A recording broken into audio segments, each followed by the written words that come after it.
Brilliant. Well done, Julian Clegg, 20 years on The Breakfast Show. That's something, isn't it? You produced him for a while, I did, didn't yeah, you? for 5 years, yeah, some fantastic memories. Yeah, got the top scars, professional. got the scars to prove it. No, enjoyable time, yeah, learned a lot from Julian, it's great. Indeed, he's a lovely chap. All right, let's move on to the weather for the weekend in just a moment. But first, we've got some rather, well, I think, spectacular pictures here.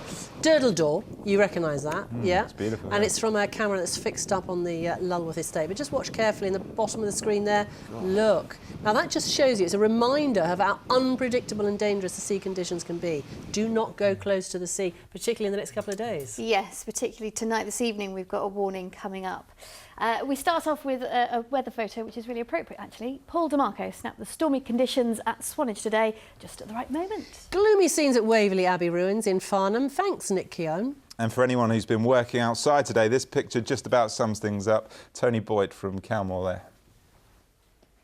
So those blustery conditions are with us for the coming hours. We can take a look back at the data from the last hour. 5 till 6 p.m. we can see the wind gusts at the Needles, 71 miles per hour, and at Portland, 63. So some really strong blustery winds to be had through the next 2 or 3 hours as well. But once we see those blustery winds ease away, we do start to see some clearer and cooler conditions developing during the overnight period. So tonight, yes, that band of rain with some heavy pulses continues on its journey. The strong gusty winds, a yellow weather warning in place. We could see gusts of 60 up to 70 miles per hour along the coast, 30 or 40 miles per hour inland. As that clears through, though, we've got cooler air conditions and we've got clear skies as well. In the towns and cities, we're looking at temperatures down to 2 or 3 degrees. So rural spots could see a touch of frost. And with the rainfall that we've had through the course of today, there is the risk of ice for untreated surfaces. So perhaps a bit of a slippery start to first thing tomorrow morning. Saturday starts off on a dry note for most, but the southeast corner to the east of the Isle of Wight could just see a little bit of rain fringing in here. Elsewhere, though, dry conditions with some quite hazy sunshine through much of the morning, gradually cheering up and brightening up as the day draws on, and temperatures up to around 8 or 9 degrees.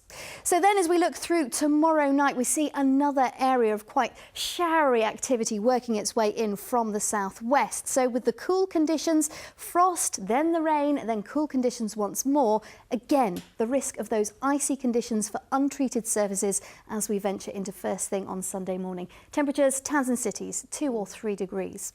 So, taking a look to Sunday, the low pressure that's just skirting around the southeast corner on Saturday skims up along the eastern coast of the UK. So we're set fine for some fairly settled conditions through the day on Sunday. Yes, there'll be a fair amount of cloud, but there'll be some breaks at times as well, still on the chilly side. Your summary then for the next few days. Through the weekend, there will be some brightness, feeling a little fresh. Overnight, some wet weather and the risk of icy conditions to start both days, and then a cool week to look ahead to. Sarah, thanks very much. That's it from us this evening. We have, of course, got more for you at 8:30 this evening, and then again at 10:25. So whatever you're doing this weekend, enjoy yourselves. Good night. Bye-bye.